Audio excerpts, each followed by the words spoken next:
એના વિશે જ આપણે વાત કરીશું. સૌથી પહેલાં બિપિન સર, હું તમને ઇન્વાઇટ કરીશ કે આપણા આ સેશનની તમે શુભ શરૂઆત કરો અને આપણું જે વર્કશોપ છે, વાર્તા લેખનનું જે વર્કશોપ છે, એને તમે તમારા એક્સપર્ટીસથી, એક્સપિરિયન્સથી અલોંગ વિથ રમેશ સર આપણે મજા કરીશું અને વાર્તા લેખન કઈ રીતે કરવી જોઈએ એકચ્યુઅલી આપણે શીખવાનું છે. સો બંને આપણા મહાનુભાવો માટે તાળીઓ થઈ જાય, કારણ કે આ એક્સપિરિયન્સ રેરલી મળતો હોય છે અને જ્યારે અહીંયા મળી રહ્યો છે તો આપણા માટે આ સૌભાગ્ય છે. Sir, over. આપ સૌને પહેલાં તો આવકારું છું. આદરણીય રમેશભાઈ, મારી સામે બેઠેલા આદરણીય ભારતીબેન, નિપેશભાઈ, બીજા પણ પરિચિત ચહેરાઓ છે. હું જોઉં છું તો મને એવું લાગે છે કે નિપેશભાઈ જે બેઠા છે મારી સામે, એમણે 2 નવલકથાઓ લખી છે. ભારતીબેન છે મારી સામે બેઠા છે પહેલી લાઇનમાં, એમનો એક વાર્તા સંગ્રહ પ્રગટ થયેલો છે, એને પુરસ્કાર પણ મળેલો છે. ખંડિયેર નામે વાર્તા સંગ્રહ છે. આ બેનનો મને પરિચિત ચહેરો છે, પણ એ એમના વિશે પછી વાત કરશે. પણ હું તમને બધાને, હા, દીનાબેન,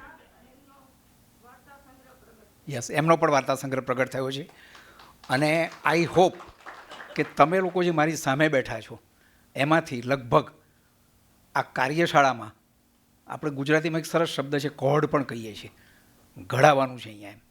તો એ કોહડમાં જે બધા આવ્યા છે એ કાં તો એકાદ વાર્તા લખી હશે, શરમ આવતી હોય, ડર લાગતો હોય તો ફાઇલમાં છુપાવી પણ રાખી હોય, કદાચ આ સોશિયલ મીડિયાનો સમય છે એટલે પ્રગટ પણ કરી હોય. પણ તમારો જે પરિચય હવે હું મેળવવાનો છું, પહેલાં તમે પરિચય આપો, પછી આપણે વાર્તાની શરૂ કરીશું.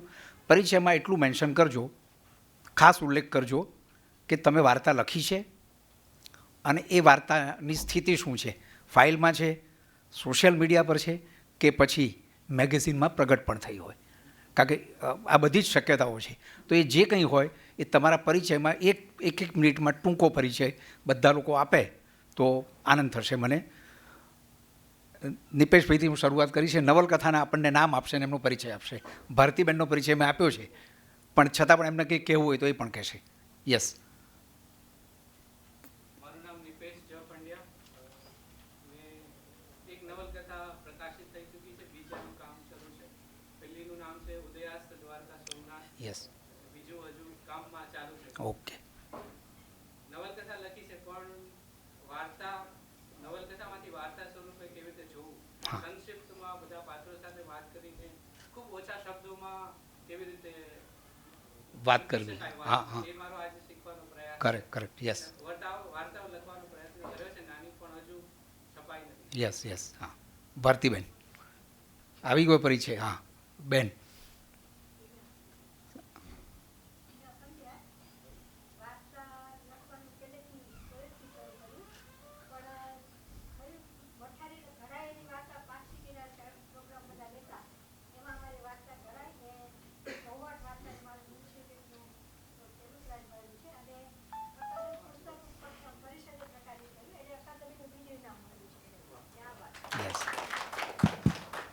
યસ, ત્યાંથી.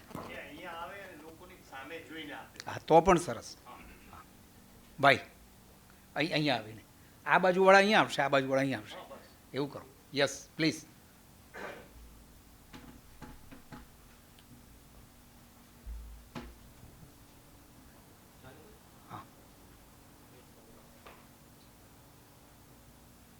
હલો, મારું નામ સુમંત છે અને હું કોઈ નવલકથા કે એવી કંઈ લખતો નથી, પણ હું સોશિયલ મીડિયા માર્કેટર છું. એટલે મારે એવું થાય છે કે જે મારે ક્લાયન્ટ્સ આવે એમને એવી જરૂરિયાત હોય છે કે હિન્દી, ગુજરાતી કે ઇંગ્લિશમાં તમે નવલકથા કે કથા સ્વરૂપે તમે અમને લોકો સુધી પહોંચી શકીએ એવું કંઈક તમે કરો. એટલે હું એટલા માટે શીખવા માટે જ આ સિનિયર બધે છે એની પાસે એટલા માટે જ હું આવેલો છું. અને અત્યારે વૃદ્ધત્વનો અનુભવ કરી રહ્યો છું અને નવલકથામાં મને બહુ રસ છે. અને વિદેશી ભાષાઓમાં છે. એક વાર્તાનો ખાલી ઉલ્લેખ કરીશ, વિનેશ અંતાણીની શ્વાસ નળીમાં ટ્રેન. આ વૃદ્ધત્વ શું છે એનું એક અદ્ભુત વાર્તા છે, ક્યારેક વાંચજો તક મળે તો. વિધિ છે. મારો એક ગુજરાતી બ્લોગ ચાલે છે દાદાજીની વાતો, એના પર આર્ટિકલ્સ અને હેલ્થ વિશે મૂકું છું, પણ વાર્તાઓ હજુ લખી નથી એટલા માટે અહીંયા આવ્યો છું. Thank you. યસ. ઓકે. આપનું? ઓકે. યસ યસ હા ઓ હા હા હા હું ઓળખું છું પણ તમારે ઓળખ આપવી પડશે હા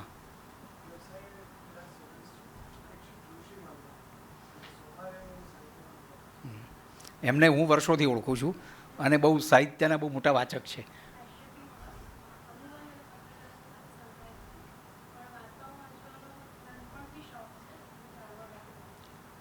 યસ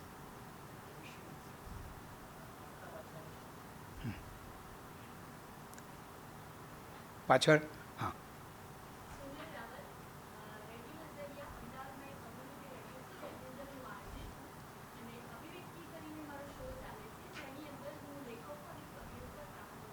ઓકે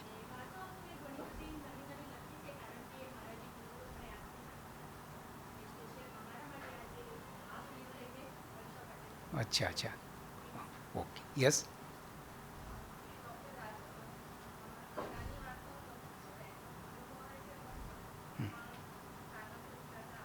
અચ્છા ઓકે યસ ભાઈ હા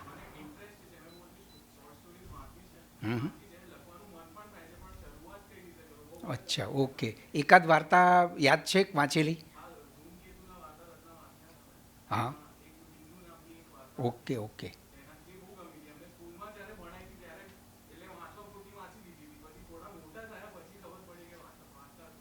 બરાબર બરાબર યસ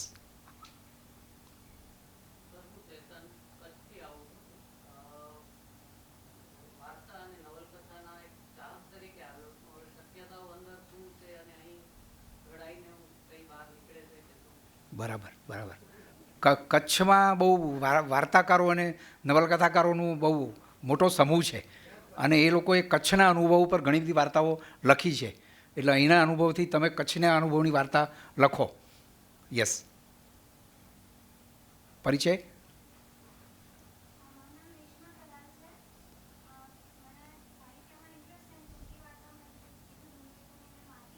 ઓકે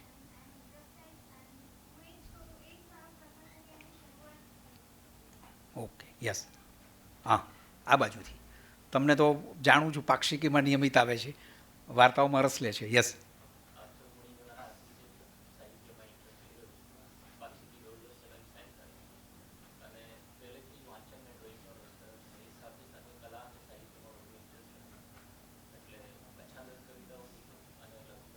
ઓકે યસ આપનો હા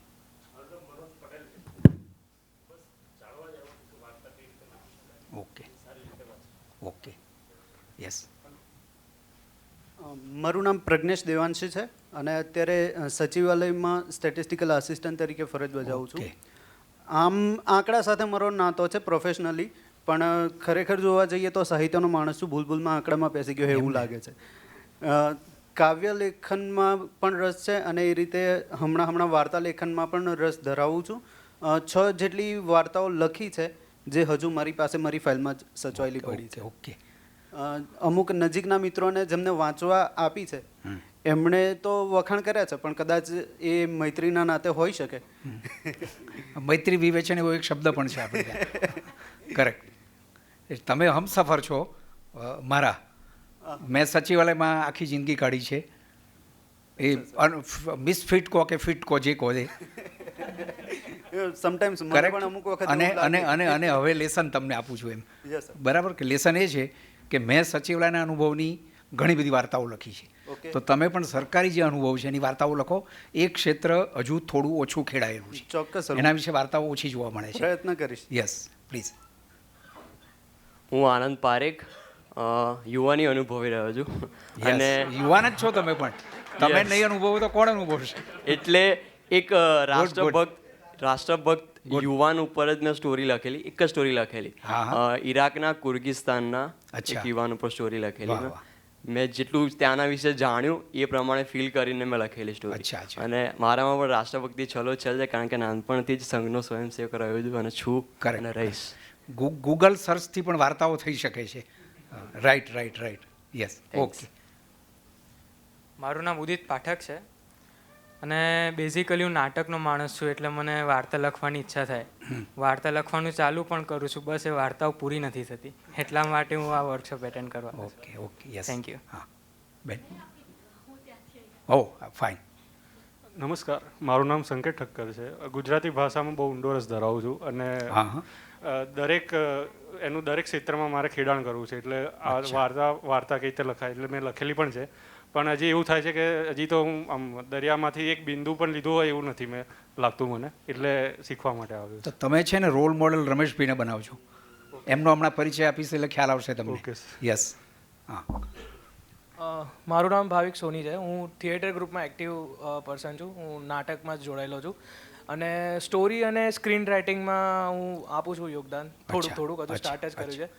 અને મારે બી ગુજરાતી ભાષા વિશે ઘણું સારું એવું જાણવું છે. ઓકે. એટલે આવ્યો છું.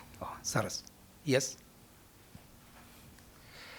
મારું નામ છે સંદીપ રામભાઈ પટેલ. સાયન્સ ટીચર છું, ઈડરથી આવું છું. આમ તો મને સાહિત્યમાં રસ છે, કવિતાઓ લખું છું, સંદેશ ગઝલો લખું છું, પણ એક વિચાર થયો કે હવે વાર્તા તરફ થોડું ધ્યાન દોરું અને શીખવા માટે જ અહીંયા આવેલો છું. યસ. પછી મારું નામ દર્શન પંચાલ છે. હું એન્જિનિયરિંગ સ્ટુડન્ટ છું અને એક ટૂંકી વાર્તા લખી છે, હું શેર કરવા માંગીશ. 3 લાઇનની છે. દાહોદની દૂધીમતી નદીમાંથી આવતી વાસ મીનાક્ષીબહેનને અસહ્ય લાગી. તેમણે વાંચીને ફાટી ગયેલા ધાર્મિક પુસ્તકોને પાછા કોથળીમાં મૂકી દીધા અને નક્કી કર્યું કે તેઓ તેને કોઈ ચોખ્ખી નદીમાં જ પધરાવશે.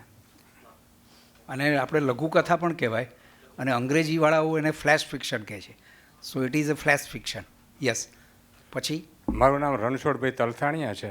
હું અત્યારે નિવૃત્ત છું, LICમાં સર્વિસ કરતો હતો, પણ ઇંગ્લિશ લિટરેચર રાખીને હું BA થયેલો, એટલે મને થોડીક શોર્ટ સ્ટોરીમાં વધારે રસ છે. અચ્છા, વાહ. હું નિખિલ મેવાડા, મિકેનિકલ એન્જિનિયર છું અને મારા ફ્રી સમયની અંદર હું શોર્ટ સ્ટોરી ને એવું બધું વાંચવાનો મને બહુ રસ છે, એટલે હું આજે અહીંયા આવ્યો છું કે મને કંઈ નવું શીખવા મળે. હું રાહુલ કંસારા. વાર્તા વાંચવાનો તો બહુ શોખ હતો, પણ ખબર નથી પડતી કે લખે છે કેવી રીતે આ લોકો.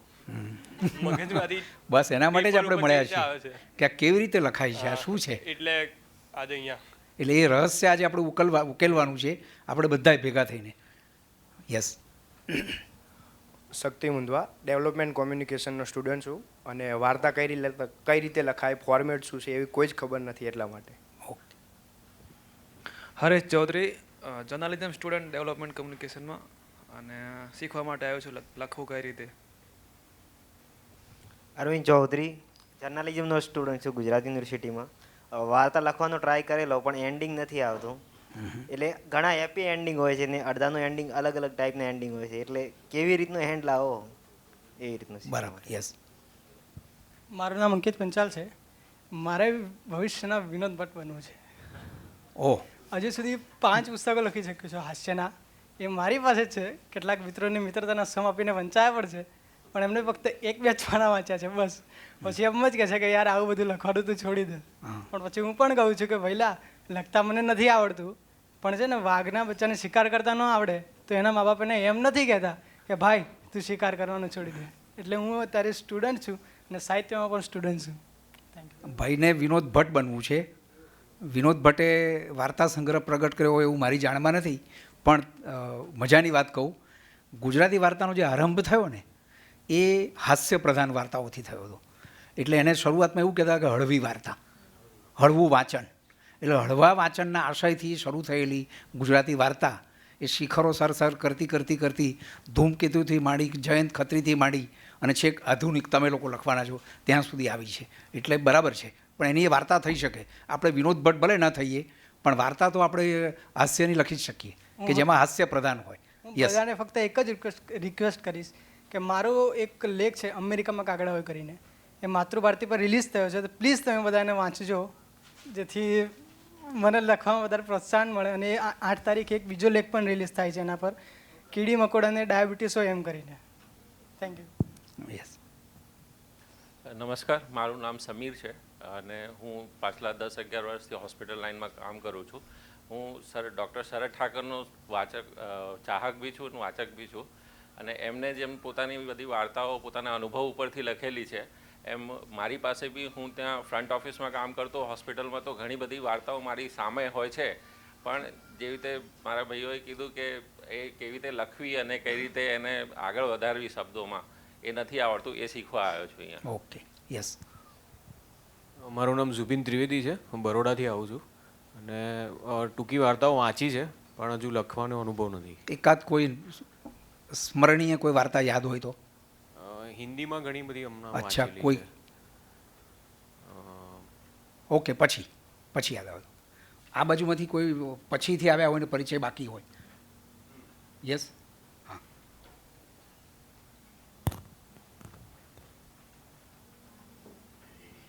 Hello everyone, I'm Dhaneshri and actually मैं અત્યારે 12th સાયન્સની એક્ઝામ ક્લિયર કરી and I'm preparing for design college.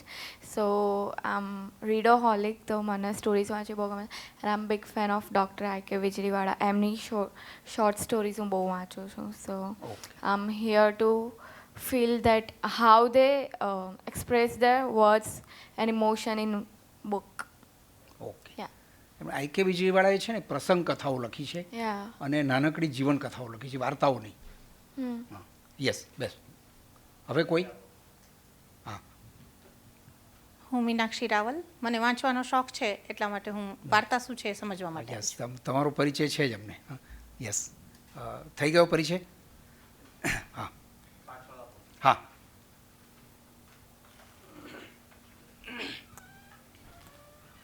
નમસ્કાર સર, મેહુલ ચૌહાણ.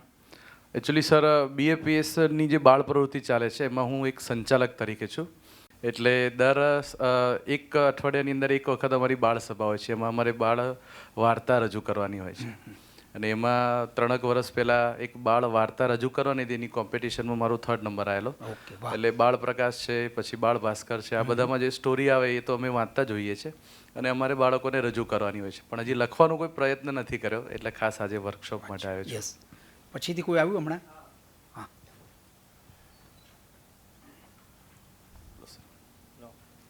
મારું નામ હસમુખભાઈ શાહ છે અને અમે એવા સમયે ભણ્યા હતા કે અમારા શિક્ષકોએ બહુ રસ ઊભો કર્યો હતો.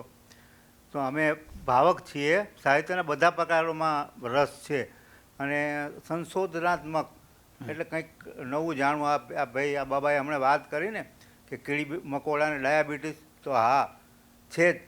માણસોને જે રોગ લાગુ પડ્યો છે કીડી મકોડાને પડે જ, દેખીતી વાત છે. હું એક વખત નેહરુ ફાઉન્ડેશનમાં ગયો હતો, હું ગાંધી આશ્રમમાં કામ, તો ત્યાં ગયો હતો. તો તે જે એ મકોડા નેહરુ ફાઉન્ડેશનની અંદર જે મકોડા છે ને, એવું જોઈને હું આશ્ચર્ય પામી ગયો કે એ જે ઝડપે દરની અંદરથી બહાર નીકળે છે ને અંદર જાય છે, બહુ અદ્ભુત છે. અને આ શહેરના મકોડા મેં જે જોયા એમાં મને બહુ વાસ્ટ ડિફરન્સ લાગ્યો. Okay okay. એટલે ભાઈ આવું હું લખતો નથી કશું, પણ મને સાહિત્યના બધા જ પ્રકારોમાં રસ છે, કારણ કે અમે જે ભણ્યા હતા શિક્ષકોએ એવો રસ ઊભો કર્યો છે. અને બીજું મારું જે સંશોધન છે, એટલે હું બધું વિચારતો રહું છું કે આ રસ બધાને વાત કરવાની છે ને, એટલે પછી આપણે 1 મિનિટ કહી દઉં કે આ રસ કેમ ઓછો થઈ ગયો સાહિત્યમાંથી ને એમાંથી. આ વિદ્યાર્થીઓ બધા કોમર્સ લાઇનમાં વધારે જાય છે. ઓકે. નમસ્કાર સર, કેસી શાહ મારું નામ છે અને 10મા ધોરણથી સર, એટલે નાનપણથી જ વાંચવાનો શોખ છે અને એ વખતે હરિકિશન મહેતા સાહેબની નોવેલ ઉપરાંત અશ્વિની ભટ્ટના તમામ વાંચેલા છે, પણ જે ટૂંકી વાર્તાઓમાં સૌથી વધુ મને જે ગમી છે સુમંત રાવલ સાહેબની વાર્તાઓ છે. કે એમની વાર્તાઓનો અંત જે છે અમે ચમત્કૃતિક હોય કે વાર્તા પૂરી થાય અને આપણા મનમાં નવી શરૂ થાય. એ એમની એક મેં બહુ એમની વાર્તાઓ. એમની કોઠો વાર્તા યાદ છે તમને? સર, કોઠો એ સુમંત રાવલની શ્રેષ્ઠ વાર્તા છે. જી સર. અને એટલે બસ એ, અને હું રાઇટર થ્રુ લખું છું, પણ મોટાભાગે આજે એટલા માટે આવ્યો છું કે લખવાનું શરૂ કરું અને પછી દિશા ભટકી જાય, અલગ અલગ વિચારો કે હવે આના પર નહીં આના પર લખવું, એટલે એ કન્ફ્યુઝન બહુ રહે છે. અને એ અહીંથી આપણા તરફથી કંઈક માર્ગદર્શન મળે આશયથી આવ્યો છું. Thank you very much. હવે કોઈ? ઓકે. સો આપણે વાત શરૂ કરીએ, પણ શરૂ કરવું એ પહેલાં મારી ડાબી બાજુ બેઠેલા વડીલ મિત્ર રમેશભાઈ દવેનો હું તમને થોડોક નાનકડો પરિચય આપું. એ ગુજરાતી સાહિત્ય પરિષદ એના નિયામક તરીકે નિવૃત્ત થયેલા છે, પણ એ એમનો અધૂરો પરિચય છે. એ વાર્તાકાર છે, બહુ સારા અને મોટા વાર્તાકાર છે, અને મજબૂત વાર્તાકાર એટલા માટે છે કે એમના એકાધિક કદાચ 6-7 સંગ્રહો, હું ખોટું પણ બોલતો હોઉં એટલે ઓછું બોલતો હોઉં એમ, એટલા પ્રગટ થયા છે અને બીજા 4 સંગ્રહ પ્રગટ થઈ શકે એટલી વાર્તાઓ એમની ફાઇલમાં પડી હશે. એમણે બહુ જ વિવેચનો કર્યા છે. ટૂંકી વાર્તાનો એકમાત્ર આધારભૂત ટૂંકી વાર્તાનો કોષ કે જેમાં વાર્તાકાર કરતાં એની જે સારી જે વાર્તા હોય એનો પરિચય, તો એ વાર્તાકારોનો જે પરિચય જે છે, આ પ્રકારનો જે પ્રકલ્પ જે કહેવાય એ બીજી ભાષાઓમાં પણ જ્યારે નહોતો ત્યારે ગુજરાતી ભાષામાં જે સંપાદન થયું ટૂંકી વાર્તાનો કોષ, એ કોષના પણ એ સહસંપાદક છે અને વિવેચનો એમણે ઘણા બધા કર્યા છે.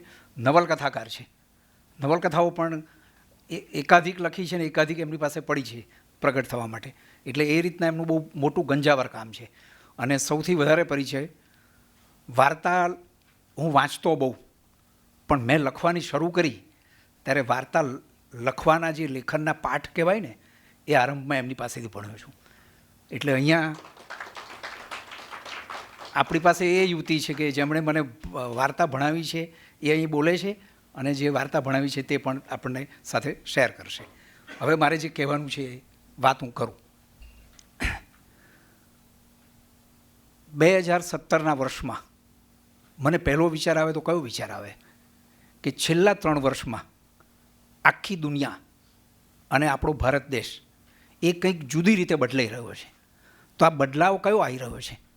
તો એક બદલાવ એવો આવી રહ્યો છે, પહેલો બદલાવ એ છે કે ગ્લોબલાઇઝેશન એટલે આપણે ભૂમંડલીકરણ કહીએ, એ આખો જે ખ્યાલ હતો એ તૂટી રહ્યો છે. કારણ કે ભૂમંડલીકરણનો મૂળ ખ્યાલ શું હતો કે મુક્ત વેપાર, મુક્ત અવરજવર અને બધી જ જે ઇન્ફ્લુઅન્સીસ આપણી જે હોય એકબીજા દેશોની એની મુક્ત અવરજવર, આ મૂળ ખ્યાલ હતો. અત્યારે અમેરિકાથી એટલે ટ્રમ્પથી માંડી અને દુનિયાના બધા જ દેશો મોટામાં મોટો કકળાટ કયો કરે છે કે ભાઈ અમારે ત્યાં વિદેશથી આવીને વસેલા લોકો અમારી સંસ્કૃતિ બગાડે છે અને અમારી નોકરીઓ લઈ જાય છે. તો આ એક મોટો બદલાવ આવી રહ્યો છે. આ મોટો પડકાર છે બધા લેખકો માટે. એટલે હવેની વાર્તાઓ કે હવેની નવલકથાઓમાં આ વાત કદાચ આવશે ને આવવી જોઈએ. તો એ તો પણ એ ગૌણ વાત છે. અત્યારે આને સંદર્ભમાં કંઈ વાત કરવા જેવી નથી બહુ ડિટેલમાં. પણ વધારે મહત્ત્વની વાત એ છે કે બીજા 2 ફેરફારો પણ નોંધાયા છે.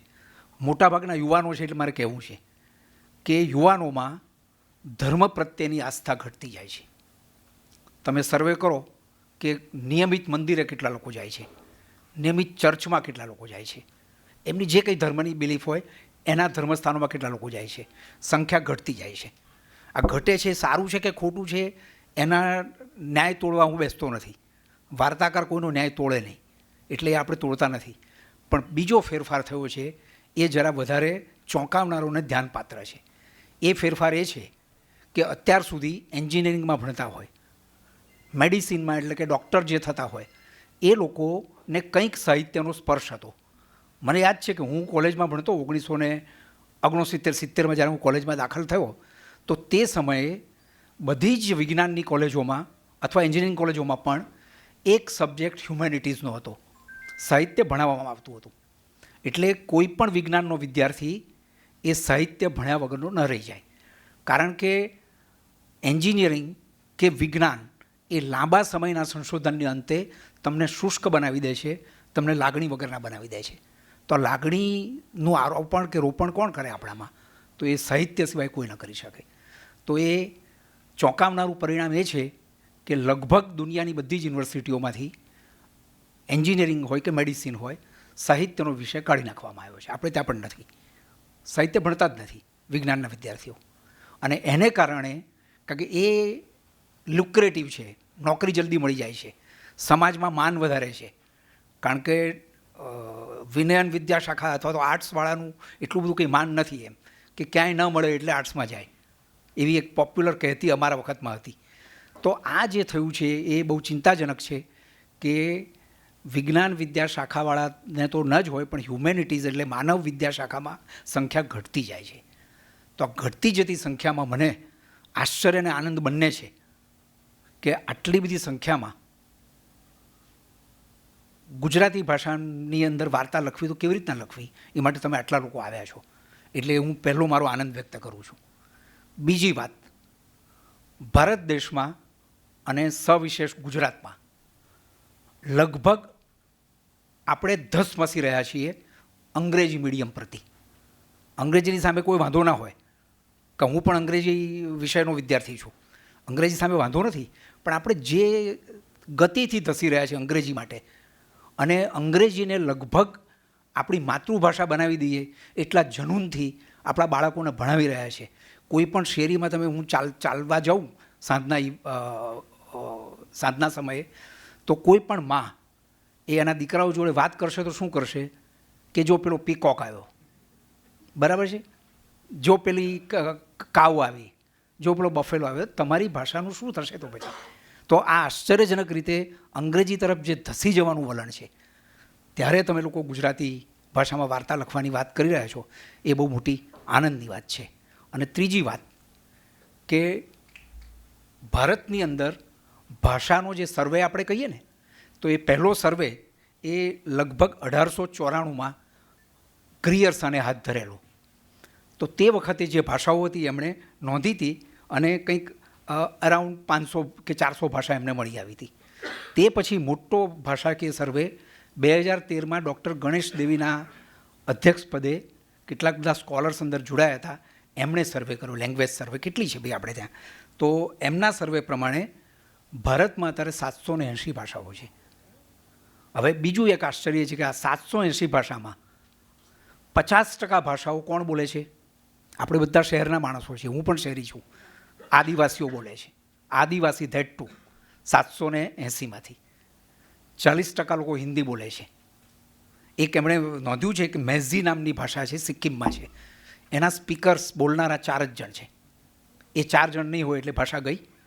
એમનો સર્વે એવું કહે છે કે અત્યારે 6000 ભાષાઓ છે, આ સદીના અંતે 2000 ભાષાઓનો નાશ થશે, એટલે બચી 4000.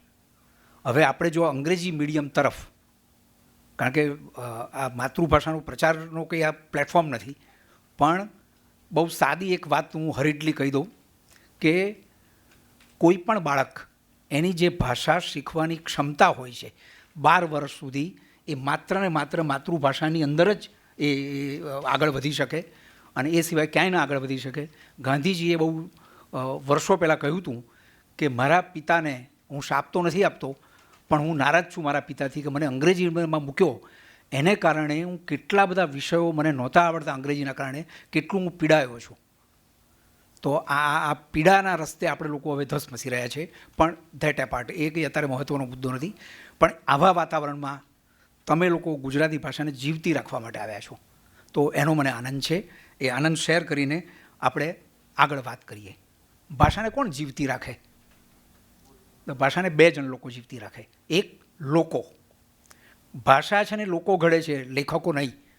લેખકો તો એને સાંભળે છે અને પછી લખે છે અથવા તો અનુકરણ કરે છે.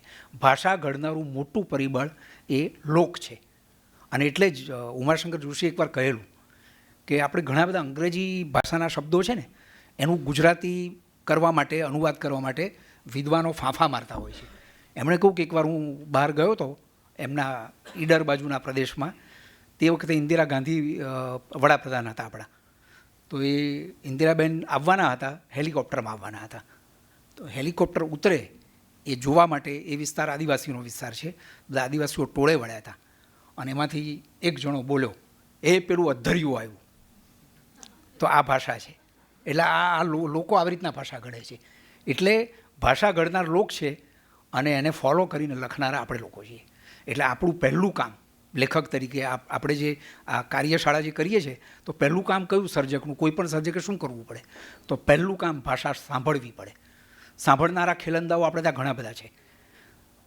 તમને પહેલો અંગ્રેજીમાંથી દાખલો આપો ને પછી ગુજરાતીમાંથી આપો.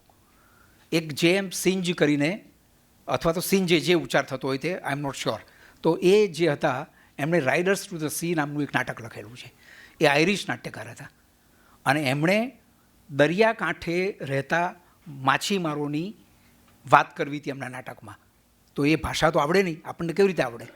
તો એ માટે એમણે સંતઈને ગુપ્ત વેશે એક ઝૂંપડું બનાવીને એ લોકોની વસ્તીમાં કંઈક કેટલાક દિવસો રહ્યા, ધ્યાનથી કાને દઈને ભાષા સાંભળી અને પછી નાટક લખ્યું. ત્યારે નાટકમાં ઓથેન્ટિસિટી ત્યારે આવે. આપણી ગુજરાતી ભાષાનો એક બીજો વાર્તાકાર, બીજા ઘણા હોઈ શકે, પણ નાઝીર મંસૂરી કરીને છે. એ દીવના દરિયાકાંઠાની આસપાસના વિસ્તારમાંથી આવેલો છે. તો એ નાઝીરે બોકાહો નામની એક જાણીતી વાર્તા છે અને બીજી પણ ઘણી બધી વાર્તાઓ છે. તો આ બધી વાર્તાઓમાં એ લોકોની ભાષા, આપણે વધારે આગળ જઈએ તો ગુણવંતરાય આચાર્ય, એમના જ સમકાલીન સુકાની, તો આ બધી જે ભાષા એ લોકો જે કરી છે, તો પહેલું કામ સર્જકનું આ છે કે સાંભળવું અને સાંભળીને ભાષાને શીખવી. તો આ પહેલો એ છે. પછી કે ભાઈ લેખક થવા માટે શું કરવાનું, એમ એવું ઘણા લોકો પૂછે. મારે ઘણા બધા એવા પ્રશ્નો મને પૂછતા આવેલા છે, અગાઉ પણ ને અત્યારે પણ, કે મારે લેખક થવું છે તો શું કરવું એમ. તો બહુ જ જાણીતી વાત છે કે લેખક થવા માટે 10% પ્રેરણા જોઈએ, જેને ઇન્સ્પિરેશન આપણે કહીએ છીએ. પ્રેરણા વગર તમે લેખક ના થઈ શકો. અને એ કયું પરિબળ આપે છે ખબર નથી, પણ એ કુદરતી રીતે હોય તો હોય અને ના હોય તો ના હોય. પણ એ ના હોય તે પછી મહેનતથી તો થઈ જ શકાય છે.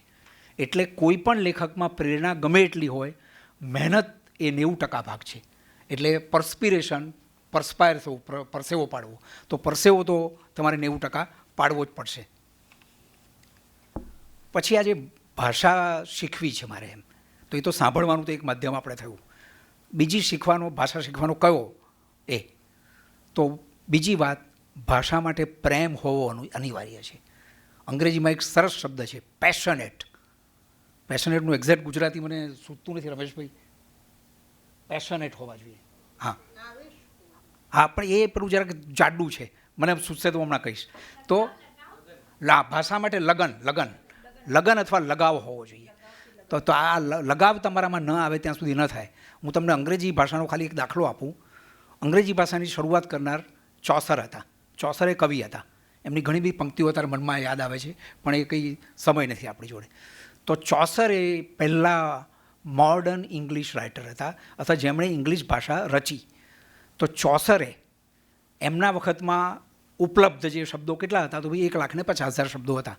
તો 8,000 શબ્દો એમણે વાપર્યા, યુઝ કર્યા એમની કવિતામાં. 8,000 એટલે એનો અર્થ કે એમનું શબ્દ ભંડોળ 8,000 શબ્દોનું હતું. તે પછી આવ્યા મિલ્ટન, તો મિલ્ટને 4,000 શબ્દો વાપર્યા. તે પછી આવ્યા શેક્સપિયર.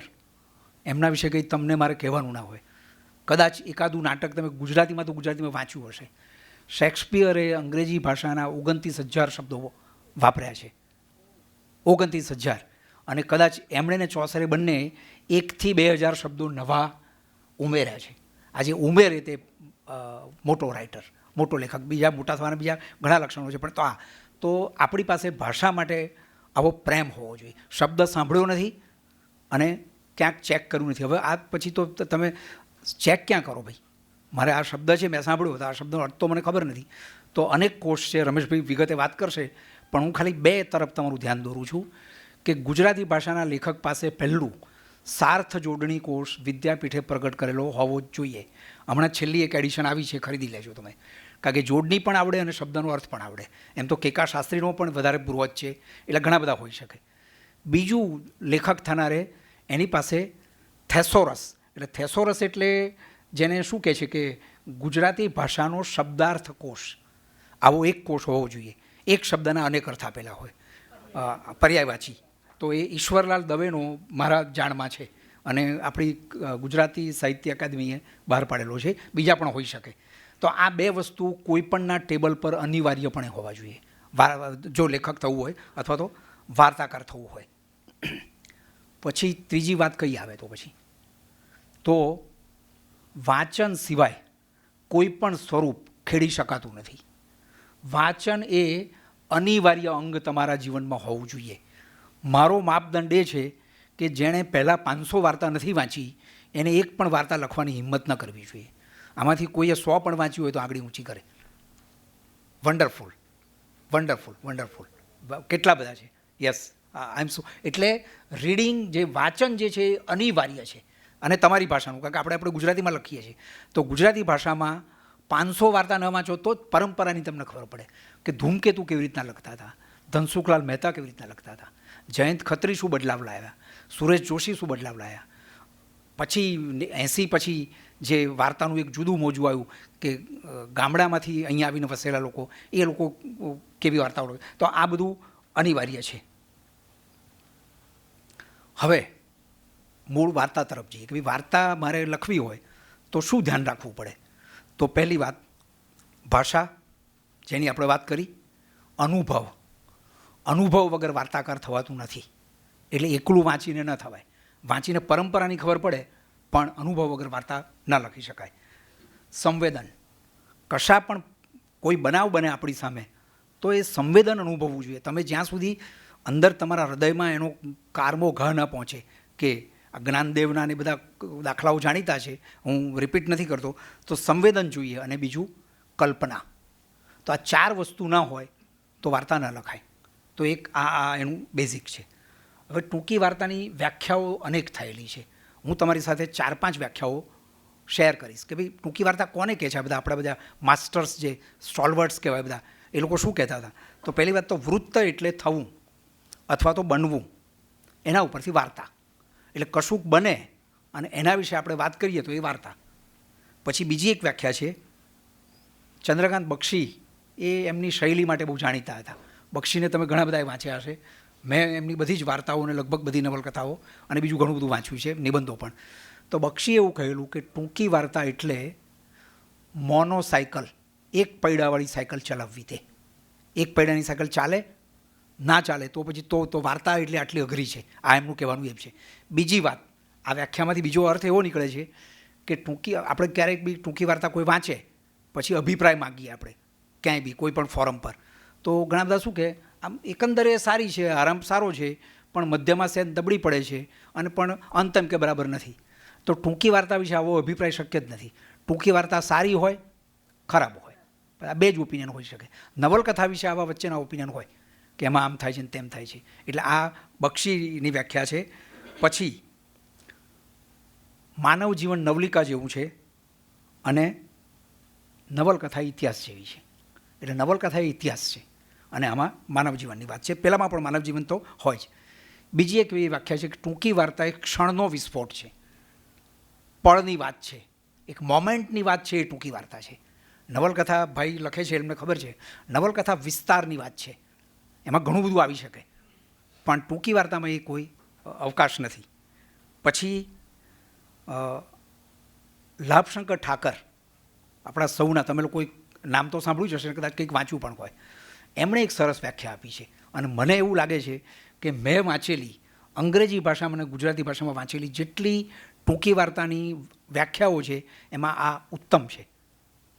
એમણે એવું કહ્યું છે કે માનવ જીવનનું તલાંત દર્શન છે. તલાંત દર્શન, તળનો અંત આવી જાય, ઊંડે જે મરજીવો જાય છે ને લેવા મોતી શોધવા માટે, તે છેક તળના અંતે જાય છે. તો તલાંત દર્શન જે માનવ જીવનનું છે એ વાર્તા છે. તો આ કદાચ ઉત્તમ વ્યાખ્યા છે. એટલે આપણે જ્યારે બી વાર્તા લખીએ ત્યારે આ બધું ધ્યાન રાખવાનું કે કંઈક દર્શન છે, આમાં તલાંત દર્શન છે, તો વાર્તા લખી આપણી કામની.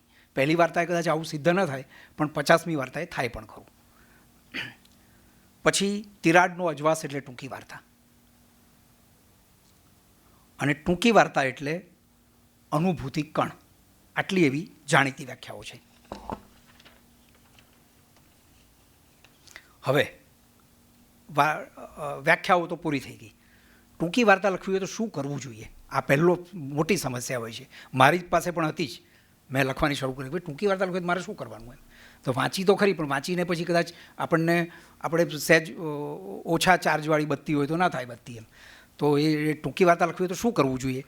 તો પહેલું કે કશાકનું સંવેદન અત્યંત તીવ્રતાથી અનુભવવું અને મહત્ત્વની વાત ઓછામાં ઓછા શબ્દોમાં કહેવું. ટૂંકી વાર્તા એ ઓછામાં ઓછા શબ્દોમાં કહેવાની કળા છે. જેને એ ના આવડે એ ટૂંકી વાર્તા સારી ન લખી શકે. લખી તો શકે પણ સારી ન લખી શકે. પછી બીજું કહે છે કે ટૂંકી વાર્તા એ ડૂબતા વાણમાં મુસાફરી કરવા જેવું છે. વાણ ડૂબતું હોય, માલ સામાન બહુ જ હોય અને બચવું જરૂરી હોય, આપણે શું કરીએ, એક પછી એક સામાન દરિયામાં ફેંકતા જઈએ. તો જેમ વાણમાં એને ડૂબતા વાણમાં બચવા માટે સામાન ફેંકી દઈએ, એ રીતના આપણી પાસે અનુભવ હોય, આપણે કોઈ ઘટના જોઈ છે. ઘણા લોકો મને કહે છે, અમારા મિત્રો અને નજીકના લોકો અથવા તમારા જેવા યંગસ્ટર્સ, કે પણ સર આ વાર્તા તો મારી સામે નજર સામે બની છે, તો નજર સામે બને એ બધું લખવાનું ના હોય, એ લખીએ તો અહેવાલ થાય, તો એ જર્નાલિસ્ટનું કામ છે. તો આપણું કામ અહેવાલ લેખન નથી. એટલે આ જે એડિટિંગ જે છે ને એ આ ડૂબતા વાણવાળી વાત છે કે ભાઈ કોઈ પણ માહિતી એ સૂચક રીતે અને સંક્ષેપમાં 1-2 વાક્યમાં જ આવી જાય. અને બીજી વાત છે કે જે કોઈ વસ્તુ અથવા જે સંદર્ભ એને વાર્તા સાથે લેવા દેવા ન હોય એ ક્યારેય ના આવવો જોઈએ, એ કોઈ દિવસ ના આવવો જોઈએ, એ ખાસ ધ્યાન રાખવું પડે. એટલે અંગ્રેજીમાં એક જાણીતી કહેતી છે, હી may say what he must, he may say what he must but must not say what he may say. આ બહુ જાણીતું છે. અને ચેખોના નામે ચડેલું આ વાક્ય છે, પણ તપાસ કરતાં એવું લાગ્યું છે કે ચેખો આ નથી બોલ્યા, કોઈક બીજું બોલ્યા હશે, પણ એ ખ્યાલ નથી આવતો કે તમારી વાર્તાના પ્રથમ ભાગમાં જો લટકતી બંદૂક તમે બતાવો તો બીજા કે ત્રીજા પ્રકરણમાં એ બંદૂક ફૂટવી જોઈએ, એ ફૂટે નહીં તો પછી વાર્તા નથી. તો આ પણ એની બહુ જાણીતી છે. પછી વાર્તાકારે વાઘ જ્યારે નદીમાં ઉતરે છે અને વહેણ આમ આવતું હોય છે અને એ વહેણમાંથી એને પસાર થવાનું હોય છે, ત્યારે તો વહેણમાં એ તણાતો નથી. એટલે વહેણમાં તણાયા વગર સામે સીધી લીટીએ ગતિ કરે છે. એનો અર્થ એવો થાય છે કે એ જેમ આસપાસ કોઈ પણ વહેણમાં તણાતો નથી, એ રીતના વાર્તાકારે પણ કોઈ પણ પ્રકારની લાગણી વેડા, લાભશંકર ઠાકર કાયમ હસતા હસતા કહેતા રોતડ વેડા, રોતડી વાર્તાઓ ગુજરાતીમાં બહુ લખાઈ છે. એ કે મને કંટાળો આપે છે, મને ત્રાસ આપે છે, એવું પણ કહેતા હતા. તો એ લાગણી વેડા ના જોઈએ. અને એટલે જ પન્નાલાલનું બહુ જાણીતું વાક્ય લગભગ બધા સાહિત્યકારોને મોઢે થઈ ગયું છે, ભાવના અસદ છે.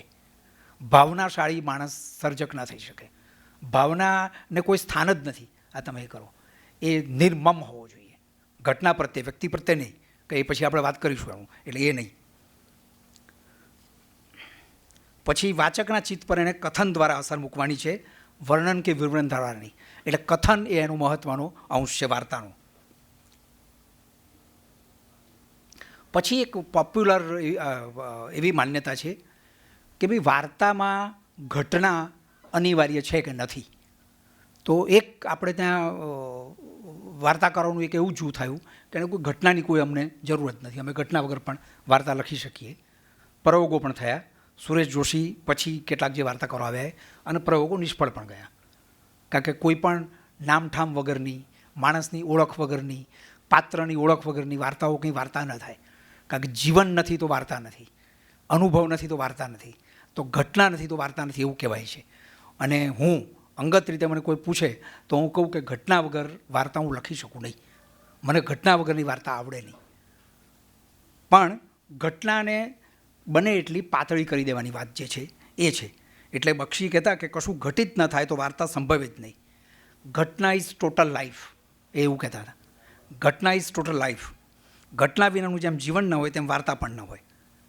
એટલે ઘટનાના લોપની વાત નથી જે અમુક વાર્તાકારો કરી દે, પણ ઘટનાનું ગૌણત્વ, એટલે એકલી ઘટના હાવી ન થઈ જાય તમારી વાર્તામાં, એ પણ આપણે જોવું જોઈએ.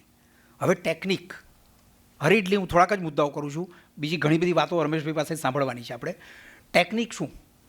તો ટેકનિક એ છે કે અનુભવ તો આપણે બધાએ કર્યો છે ઘણો બધો. ટ્રેનમાં મુસાફરી કરીએ, રેલવે સ્ટેશન પર જઈએ, રસ્તે ચાલતા જઈએ, ઓફિસમાં હોઈએ, ક્યાંય પણ. તો એ અનુભવના જે બધા જે અંશો જે છે એમાંથી કયો અંશ તમે પસંદ કરો છો, કયા ક્રમમાં ને ક્યાં ગોઠવો છો, આ સૌથી વધારે અગત્યનું છે. કે આપણને ઘણી બધી વાતો યાદ હોય, આપણા દાદાજીની વાતો યાદ હોય, આપણા પિતા માતાની વાત યાદ હોય, કુટુંબના લોકોની, કે કુટુંબની અનેક વાર્તાઓ લખી શકાય છે, પણ એ બધું કંઈ મૂકી દેવાનું હોતું નથી. એટલે આ સૌથી વધારે ધ્યાન રાખવા જેવી વાત છે.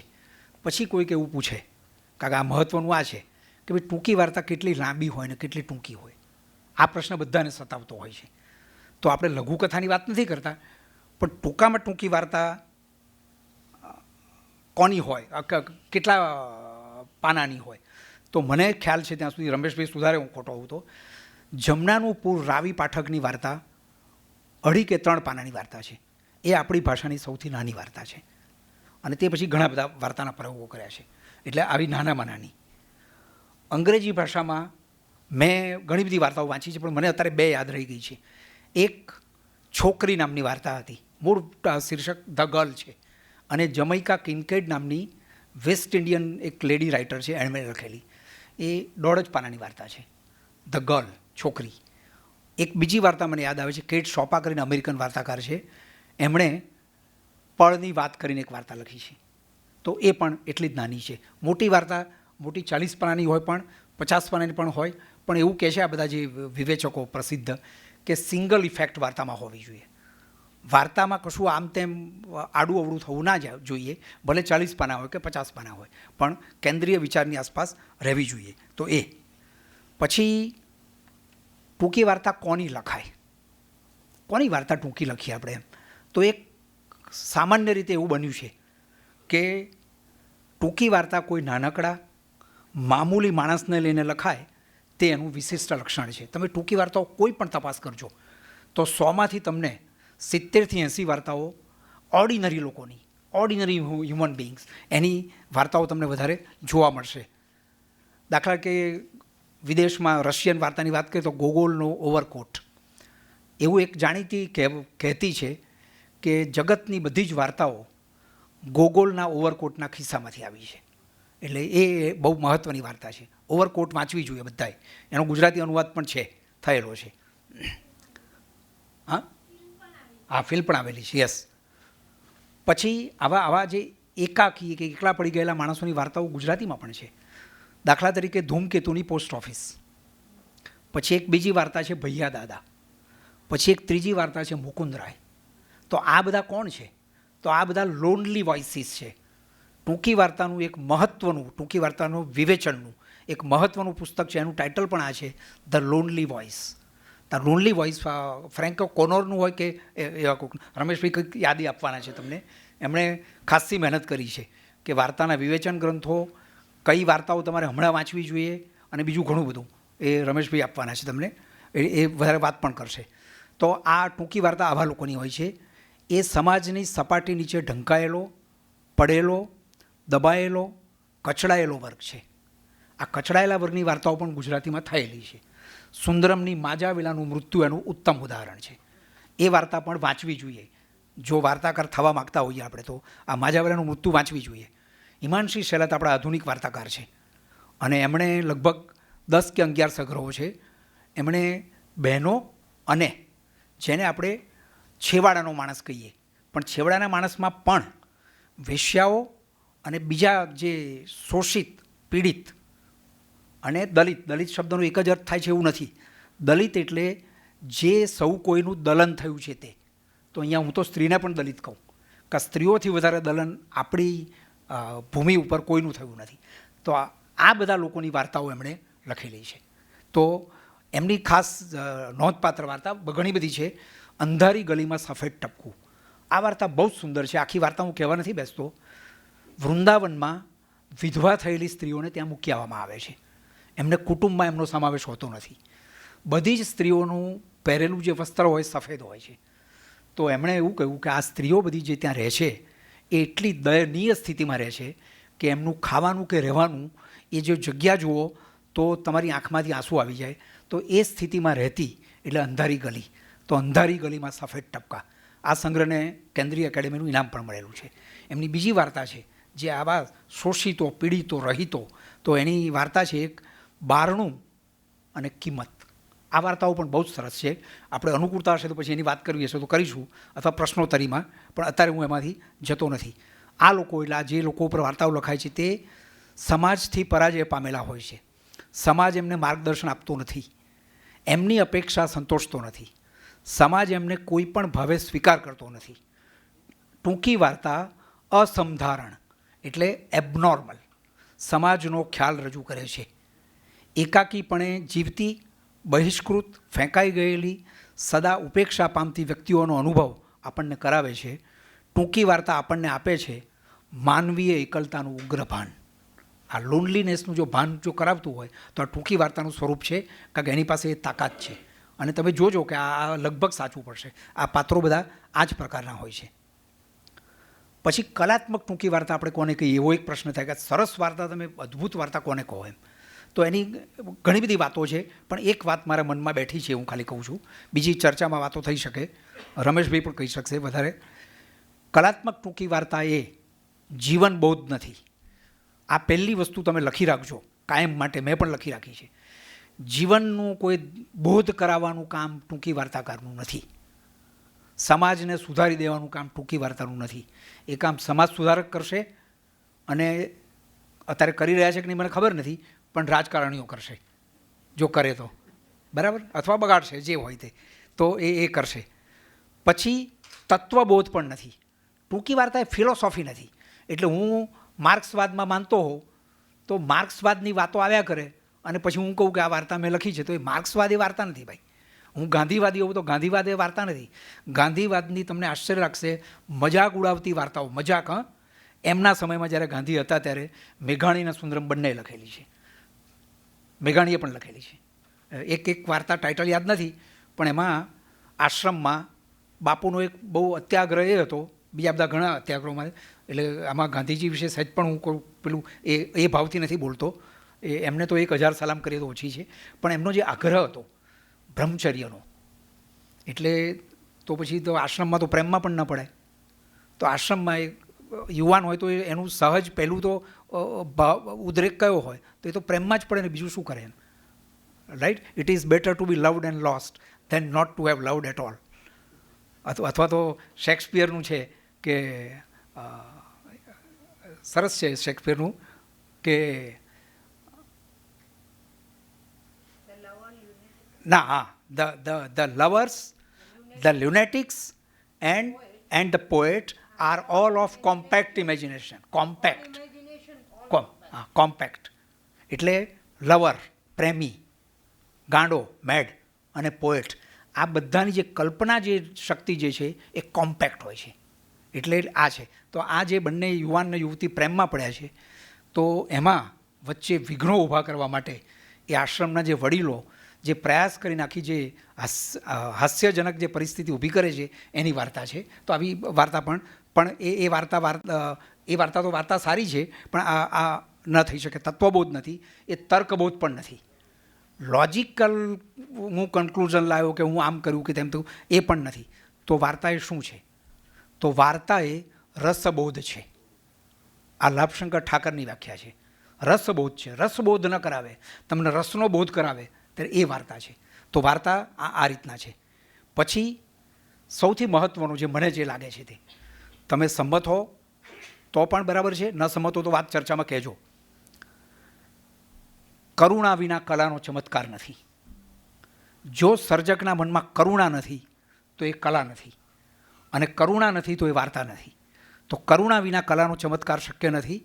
અને કરુણા વિના હ્યુમન બ્રેઇન એટલે એના મન, હૃદય, અંતઃકરણ, સમગ્ર ચેતનાનું શોધન શક્ય નથી. શોધન એટલે શુદ્ધિ. આ બધું જો નથી તો મનુષ્યનું ચિત્ત શુદ્ધ નહીં થાય, અને ચિત્ત શુદ્ધ નહીં થાય તો એ કલા નથી. એટલે જ ટૂંકી વાર્તા એ કટાક્ષ નથી. ટૂંકી વાર્તા એ નકાર નથી. ટૂંકી વાર્તા એ નફરત નથી. ટૂંકી વાર્તા એ અભાવ નથી. અને ટૂંકી વાર્તાનો વાર્તાકાર એ વકીલ નથી. એને કોઈનો પક્ષ નથી લેવાનો. હું દલિત વાર્તા લખી શકું, પણ મારે પક્ષ નથી લેવાનો કે ભાઈ દલિત એટલે પીડિત રહ્યા છે, શોષિત રહ્યા છે, વાત સાચી, પણ એ પાત્ર માત્ર સારું જ હોય અને સવર્ણ એટલે શોષક જ હોય, તો આ જે ચોકઠા છે તે ચોકઠાવાળી વાર્તા એ વાર્તા નથી. અને એટલે જ મેઘાણીએ કહેલું કે શ્વેત શ્યામના ચોકઠામાં બદ્ધ જે વાર્તા છે એનું ચણતર ખોટીલું છે. મેઘાણીથી વધારે મોટા પ્રતિબદ્ધ વાર્તાકાર કોઈ નથી. સાહિત્યકાર પણ કહેવાય કે એમણે તો ઘણા બધા સ્વરૂપોમાં કામ કર્યું છે, પણ એમણે કહ્યું કે આ એ નથી. તો કરુણા છે એ જો સમજવી હોય અને તમારી જોડે મારે શેર કરવી હોય તો હું 2 દાખલા આપું. રમેશભાઈ છે સમય છે? હા, તો 2 દાખલા હું આપું કે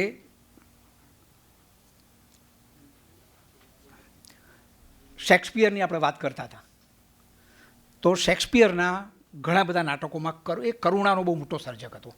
જેવી રીતના પ્રાઇડ એન્ડ પ્રેજ્યુડિસના લેખિકા પણ કરુણાના સર્જક હતા. એ કોઈ પણ વાર્તાકાર માટે અનિવાર્ય છે. કેમ અનિવાર્ય છે? એનું થીમ નાનકડું, લાંબુ નથી કહેતો, મને યાદ છે પણ એ અત્યારે અવકાશ નથી. એમાં વાત આટલી જ છે. શેક્સપિયરે જ્યારે 500 વર્ષ પહેલાં નાટક લખ્યું ત્યારે ખ્રિસ્તી એટલે ક્રિશ્ચન અને જ્યૂસ સામસામે હતા. એક એવી પ્રચલિત માન્યતા હતી તે વખતે કે જે જ્યૂસ છે એ બેઝિકલી ખરાબ માણસો છે. તો એમણે તે વખતને અનુરૂપ તો પાત્ર લખવું પડે, કારણ કે શેક્સપિયરના નાટકો તો રાણીના દરબારમાં ભજવાતા હતા અને તે વખતનું જે ક્રાઉડ આપણે કહીએ અથવા તો લોકો હતા એ આપણે જેટલા સિવિલાઇઝ છીએ ને, હવે જો કે સિવિલાઇઝ નથી રહ્યા આપણે, ધીરે ધીરે અનસિવિલાઇઝ બ્રૂટ થતા જઈએ છીએ, પણ એ જુદો મુદ્દો છે. પણ એ વખતના જે પ્રેક્ષકો હતા એ જંગલીની કક્ષાએ કહી શકીએ ને એટલા એમના જે વાણી વર્તનમાં હતા કે ત્યાં વ્યવસ્થા એવી હોય કે આમ સ્ટેજ હોય અને નીચે પીટ હોય, એટલે પીટ એટલે ખાડો, ખાડામાં બધા પ્રેક્ષકો ઊભા હોય અને એટલે એને પીટ ક્લાસ કહે છે. એટલે આપણે લોકો જે જનતા ક્લાસ કહીએ છીએ ને એને પીટ ક્લાસ કહેવાતો હતો. તે પીટ ક્લાસમાં લોકો ઓડિયન્સ બેઠું હોય, ઝરૂખામાં તો દરબારોને ઉમરાઓને એ લોકો બધા બેઠા હોય. તો એ વખતનું જે ક્રાઉડ એવું હતું કે પ્રચલિત માન્યતા એ કે જ્યુ એટલે ખરાબ, તમારે ખરાબ કહેવાનું છે, એમાં ચાલે જ નહીં કશું. તો એને જ્યુને ખરાબ ચિતરવો પડે એ તો નક્કી હતું. એટલે એમણે એનું ચરિત્ર એવું રચ્યું કે શાયલોક નામનો એક જ્યુ છે, એ પૈસા ધીરનારો માણસ છે. એણે એન્ટોનિયો નામના એક ક્રિશ્ચનને પૈસા ધીર્યા છે. એ એન્ટોનિયો પોતે છે ને વ્યાજ લેવામાં માનતો નથી, બહુ ઉદાર છે. એણે જે કોઈને પૈસા જોઈએ તે પોતે આપતો હોય છે. પણ એના એક મિત્ર છે બેસોનિયો, એને પૈસાની કંઈક જરૂર પડે છે. તો એ પૈસા આપવા માટે હતા નહીં, એટલે એણે કહ્યું કે તું મને 3000 ડુકાટ્સ આપીશ. એટલે એણે કહ્યું કે ભાઈ આપણી શરત છે કે હું તો જો વ્યાજ લઉં છું, કે હું કંઈ સંત નથી તમારા બધા જેવો. તો કે એનો વાંધો નથી. તો કે પણ શરત કે આ જે 3000 હું તને આપું એ 15 દિવસમાં તારે મને પાછા આપવાના, અને 15 દિવસને અંતે જો પાછા ન આપે તો એણે એગ્રીમેન્ટ સાઇન કરેલું. આ તો અંગ્રેજો બધા પાક્કા, બિલકુલ ડોક્યુમેન્ટેશન પરફેક્ટ. તો એમાં સહી એવી કરી હતી એણે કે જો હું આ પૈસા તને સમયસર ના આપી શકું તો મારા શરીરમાંથી 1 પાઉન્ડ ફ્લેશ માંસ કાપી લેવાનું તારે. એટલે હોય તો એ ધનિકોના પક્ષે હોય. આ જ્યુ છે એ ધનિક તો હતો પણ સત્તાધારી નહોતો, એટલે એના પક્ષે તો હોય નહીં. એટલે એ લોકો આખી એક એવી યોજના બનાવે છે કે જેમાં આને ફસાવે છે. હવે જુઓ કે નાટકનો આરંભ થાય છે ત્યારે આ વ્યાજખોર છે, આ દુષ્ટ છે, આ હરામખોર છે, એવું એક જે સિનિકલ પાત્ર એટલે જે પાપી પાત્ર છે એવું ચિતર્યું છે. હવે આ પાપીમાંથી શેક્સપિયરની કરુણા ક્યાં આવે છે? તો કરુણા ત્યાં આવે છે કે જે શરૂઆતમાં તમને પાપી દેખાતો હતો એનું રૂપાંતર થાય છે, ટ્રાન્સફોર્મેશન. રૂપાંતર શેમાં થાય છે? એક માનવ, કેવો માનવ કે આ તમારી આખી જે ન્યાય વ્યવસ્થા છે, તંત્ર વ્યવસ્થા છે, એમાં તરફડી રહ્યો છે. કારણ કે આ લોકોનો વકીલ એવી દલીલ કરે છે કે જો ભાઈ હવે તું પાઉન્ડ ઓફ ફ્લેશ, એક રતાળું માંસ કાપી લઈશ એ તારી વાત સાચી, તો માંસ કાપવું એવું લખ્યું છે. તો માંસ કાપતા જો રક્તનું એક ટીપું જો નીચે પડે તો એ તે પાપ કર્યું કહેવાય, અને એ પાપની સજા તો તને ખબર છે મૃત્યુદંડ છે. હવે જે માણસના પક્ષે ન્યાય હતો એ ન્યાય હવે સામે પક્ષે થઈ ગયો. અને એમ કરતાં કરતાં આખી વાર્તા બહુ લાંબી છે અને જે ફસાવે છે. અને ત્યારે શાયલોકની એક બહુ લાંબી સ્પીચ પણ છે, કંઈ 2 વાક્યો હું ખાલી કહું છું એમાંથી. એણે કહ્યું કે હું જ્યુ છું એટલે તમે મને હલકો ગણો છો, તમે બધા કેવા સંતો છો મને ખબર છે, તમે બધા તમારી સ્ત્રીઓને કેવા સન્માનો આપો છો એ મને ખબર છે, તમે આ દરબારોને બધામાં શું ન્યાય આપો છો બધી મને ખબર છે. અને પછી કહે છે કે if you prick us do we not bleed, if you tickle us do we not laugh. તો આ એની બહુ ફેમસ સ્પીચ છે. અને આખો જેના માટે આપણને નફરત હતી એ પાત્ર માટે સમભાવ ઊભો થાય. આ એણે નાટકમાં કલાથી ચમત્કાર કર્યો છે.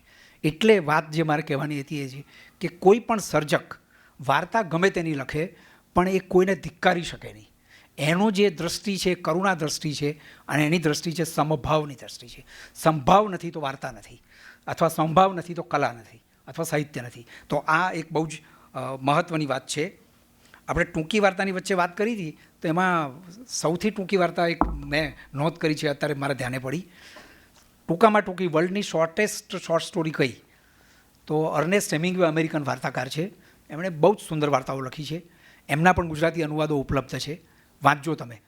જો સંવાદની કળા શીખવી હોય તમારે કે સંવાદમાંથી વાર્તા કેવી રીતના ઊભી થાય, તો હું 2 વાર્તાકારોના ઉલ્લેખ હંમેશા કરું છું. આપણા ગુજરાતી ભાષામાં તો ઘણા છે, પણ અંગ્રેજીમાંથી કરવાના હોય તો એક હેમિંગવે અને બીજા રેમન્ડ કાર્વર, જે આધુનિક વાર્તાકાર છે. તો આ બંને વાર્તાકારો. તો હેમિંગવે એક સ્પર્ધા કરી કે બધા મિત્રોએ કહ્યું કે ભાઈ આ એક જગ્યાએ $10 બધા શરત લગાવીને આપણે 3 પત્તી રમીએ ત્યારે, તો કે $10 નાખો અહીંયા, અને શરત એ કે ટૂંકામાં ટૂંકી વાર્તા લખે એ આખો ડલ્લો જીતી જાય એમ. એટલે હેમિંગવે કહ્યું કે આપણે લખી આપશું. એટલે એમણે પછી એમણે એક વાર્તા લખી છે. આ ટૂંકામાં ટૂંકી વાર્તા છે, પણ આમ ફન છે. It is a fun. આને શોર્ટ સ્ટોરી કહેવાય કે નહીં, આની ડિબેટો અંગ્રેજીમાં બહુ લાંબી ચાલી છે, આપણે એમાં નથી જતા. For sale baby shoes never worn, ક્યારેય નહીં પહેરાયેલા, નેવર વોર્ન. તો આ હેમિંગવેની અને વર્લ્ડની આ ટૂંકામાં ટૂંકી વાર્તા છે. લાંબી વાર્તાઓ ચેખોવે 80 પાનાની પણ લખેલી છે અને 50 પાનાની પણ લખેલી છે. દ્રષ્ટિકોણ એટલે પોઈન્ટ ઓફ વ્યૂ. ટૂંકી વાર્તામાં પોઈન્ટ ઓફ વ્યૂ એટલે શું? તો તમે જે વાર્તા કહેવા માગો છો એ કયા ખૂણે ઉભેરીને કહેવા માગો છો, કેવી રીતે કહેવા માગો છો. આ છેલ્લી વાત કરીને પછી હું મારું વક્તવ્ય પૂરું કરીશ. બીજી બધી વાતો છે પણ એ વચ્ચે આપણે લઈ લઈશું. તો આ કેવી રીતના પોઈન્ટ ઓફ વ્યૂ એટલે શું? તો ફોર એક્ઝામ્પલ હું એક દલિત વાર્તાકાર, આપણા બહુ જાણીતા વાર્તાકાર છે, એમનો ઉલ્લેખ કરું, મોહન પરમાર. હવે 6000 વર્ષથી દલિતોનું આપણે સેક્સપ્લોઇટેશન કર્યું છે અને એક્સપ્લોઇટેશન એટલે શોષણ પણ કર્યું છે, બરાબર? જાતીય શોષણ અને આર્થિક શોષણ બધું જ. તો આ શોષણ કર્યું છે એટલે સ્વાભાવિક છે કે જે દલિત હોય, જેનું શોષણ થયું હોય હજારો વર્ષોથી, તો એના મનમાં રોષ હોય, નફરત હોય અને તિરસ્કાર પણ હોય, આ અગ્રવર્ગ માટે, એલિટ વર્ગ માટે. મોહન પરમારે આખી જે વાત જે છે એને બદલી નાખી. એટલે હું કહું છું કે મોહન એ કરુણાનો સર્જક છે. એની ઘણી બધી વાર્તાઓ મને યાદ છે, પણ એની એક જ વાર્તાનો ઉલ્લેખ કરું કે એણે જે ટેકનિક જે પસંદ કરી, કેવી પસંદ કરી. આંધુ નામની વાર્તા છે. આંધુ વાર્તામાં એણે એક ભોળીદા નામના પટેલ છે અને આઈ થિંક શનો પાત્ર છે ને, શનો, હા, શનો એક બીજું પાત્ર છે જેનું શોષણ થયું છે. હવે એક દિવસ વાત એવી થઈ કે ભોળીદાસ ખેતરથી પાછા આવતા હતા અને એકદમ આંધી ચડી. હવે આંધી ચડી એટલે હવે જવું કેવી રીતના, ઘેર પહોંચાયો કોઈ રસ્તો દેખાય જ નહીં એમ. અને ત્યાં પેલો શનો એનો એકો લઈને પસાર થયો. હવે શનાએ વચ્ચે કોઈક ઝાડ કાપ્યું હશે બહારનું, એમાં એમના ભોળીદાના ખેતરનું તો નહીં પણ રસ્તાનું કોઈક ઝાડ કાપ્યું હશે. એમાં હમણે કંઈ એટલો બધો એને ટડકાયો, એ શબ્દ ઉત્તર ગુજરાતનો છે, કે એટલો બધો એને ટડકાયો હતો બરાબરનો અને એટલો ખખડાયો હતો એને કે એને પૈનો કરી મૂક્યો હતો એમ. એટલે એને શનાને યાદ આવ્યું કે હા, હવે ભોળીદા આજે ફસાયા છે, કે હવે જુઓ કે હવે તમે જુઓ કે તરત જો પેલો જે સાધારણ વાર્તાકાર તો શું કરત કે ના બેસાડત, તે એકામાં રકઝક કરત, અપમાનિત કરીને બેસાડત. આ કશું જ નથી કરતો. બેસી જાઓ. એ બેસે છે અને એકો ચાલે છે, હજુ આંધી અટકી નથી, અને ત્યાંથી પેલા ભોળીદા ફફડવાનું શરૂ કરે છે, જે બીવે છે. આ શનિઓ મારો દીવો વગડામાં છીએ આપણે, અને જો એક મેલશે તો મરી ગયા કે આપણે તો કેમ. તો એ અંદરથી એનો જે ફફડાટ છે એ એટલો બધો તીવ્રતાથી વ્યક્ત કર્યો છે. એટલે આખી સિચ્યુએશન જે છે ને, પરિસ્થિતિ આખી એ હાસ્યજનક છે. એટલે તમને એટલું બધું ખળખળાટ હશું. હવે સંવાદો પણ એટલા સરસ છે, આપણે અવકાશ નથી એટલે વાંચતો નથી હું, તો બહુ જ સંવાદો એ છે.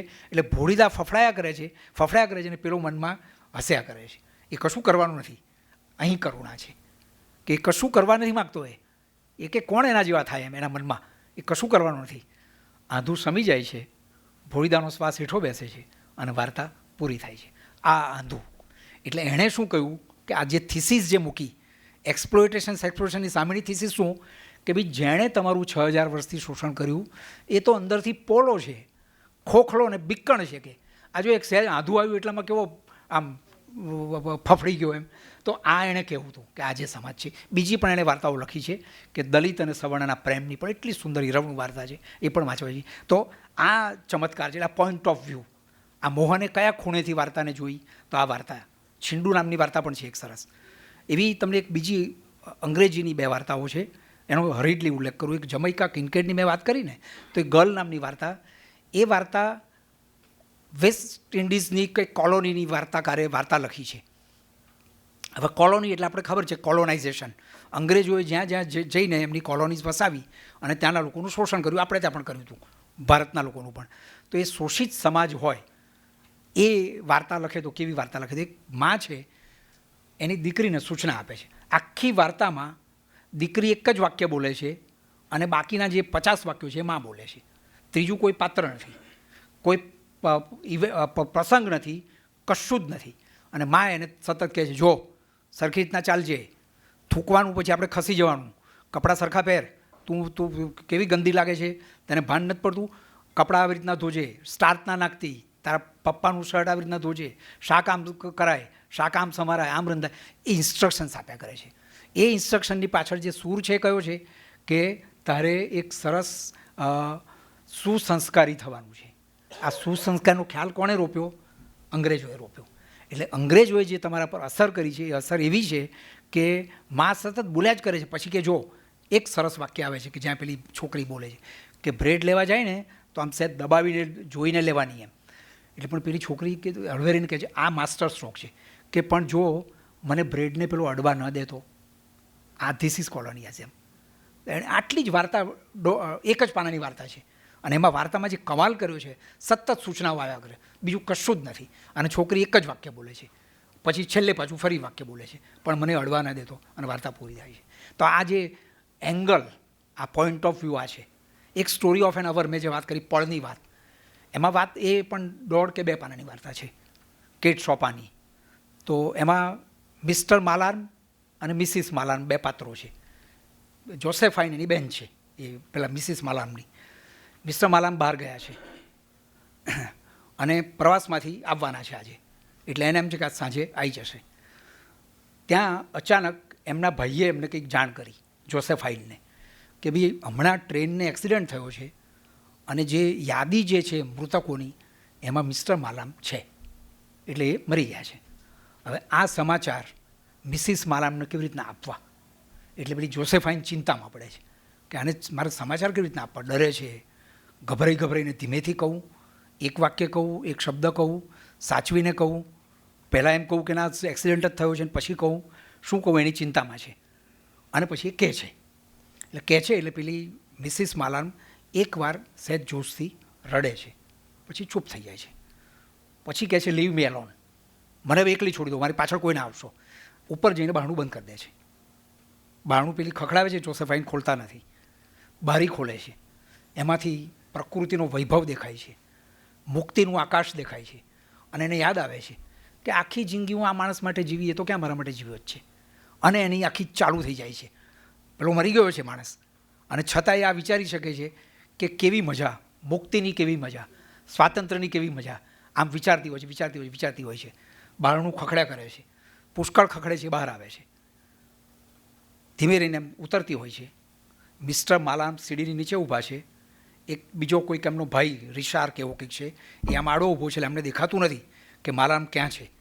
અને જેવો રિશાર ખસે છે અને આમ જોવે છે અને એ ફસડાઈ પડે છે, સિવિયર હાર્ટ એટેકથી મરી જાય છે. અને છેલ્લું સેન્ટન્સ છે ધ જોય ધેટ કિલ્સ. આનંદે એને મારી નાખી. કયો આનંદ? આ જોયાનો નહીં પણ મુક્તિનો. પછી જોયાનો કેવું હોય તો જોયાનો, પણ આ છે વાર્તા. તો આ જે ખૂણો, કયા ખૂણે એમણે ઊભા રહીને જોઈ, તો આ ખૂણે ઊભા રહીને જોયેલી વાર્તા છે.